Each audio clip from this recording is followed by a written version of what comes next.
Kisah sadis pembunuhan keji oleh dua remaja yang tega menghabisi nyawa bocah berusia 11 tahun di Makassar karena tergiur situs jual beli organ dengan iming-iming ratusan juta rupiah menggemparkan publik.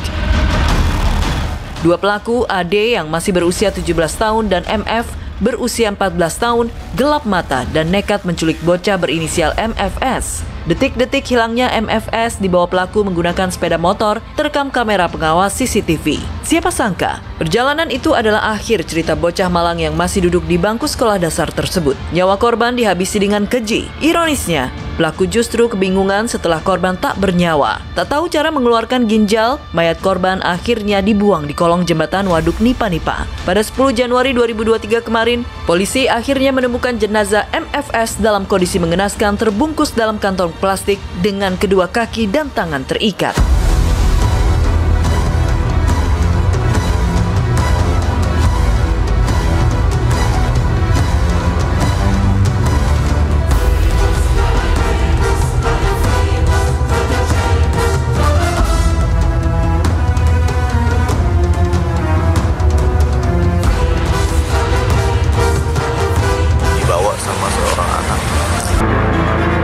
Bagaimana bisa dua pelaku yang masih remaja terpikir untuk menghabisi nyawa anak tak berdosa untuk dijual organ tubuhnya? Menyingsing keprihatinan bagi publik di luar sana. Dan bagi keluarga tak ada lagi selain derai air mata bercampur rasa tak percaya anak yang dicintainya telah tiada, menyudahi perjalanan di dunia karena dibunuh begitu kejamnya.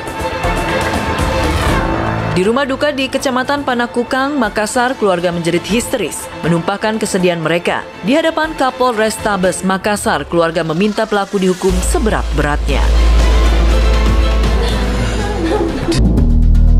Duka menyesakan dada keluarga korban, sementara pelaku mengalirkan cerita yang membuat publik geleng-geleng kepala. Konten negatif berisi situs jual beli organ membuyarkan logika mereka. Alasannya terkesan sepele ketika nyawa seseorang harus melayang olehnya. Dengan iming-iming mendapat uang ratusan juta rupiah, pelaku berniat menggelontorkan uang tersebut untuk membeli laptop dan membantu biaya pembangunan rumah. Niat pelaku semula menjual organ tak terrealisasi. Iming-iming uang berganti bayang-bayang penjara dan amuk warga. Sejumlah warga yang terbakar emosi meluapkan kemarahan mereka dengan merusak rumah pelaku. Rumah dan kios milik orang tua pelaku pembunuhan di Jalan Batuah Raya, Panakukang, Makassar, hancur dirusak warga. Rumah panggung semi permanen berbahan kayu tersebut tak berbentuk dalam waktu singkat.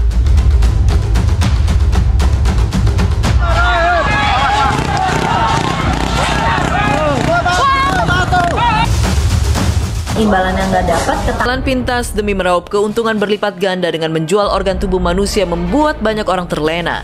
Sanksi sosial dan ancaman penjara tak membuat pelaku gentar. Selain cerita di Makassar, beberapa tahun lalu publik juga dihebohkan dengan peristiwa anak-anak di negeri tirai bambu Cina, yakni diculik secara paksa. Terekam kamera pengawas di CCTV, penculikan ini dikabarkan juga berkaitan dengan jual beli organ tubuh manusia.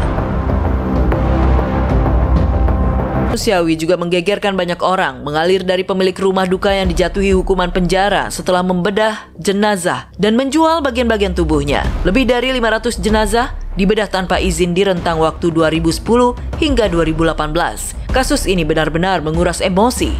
Pun demikian dengan cerita Arnold Putra, influencer yang juga disebut berprofesi sebagai desainer fashion, memamerkan produk fashion yang berbahan dasar tulang, anak manusia dan kulit hewan, hingga akhirnya aksi Arnold benar-benar dikecam dunia internasional.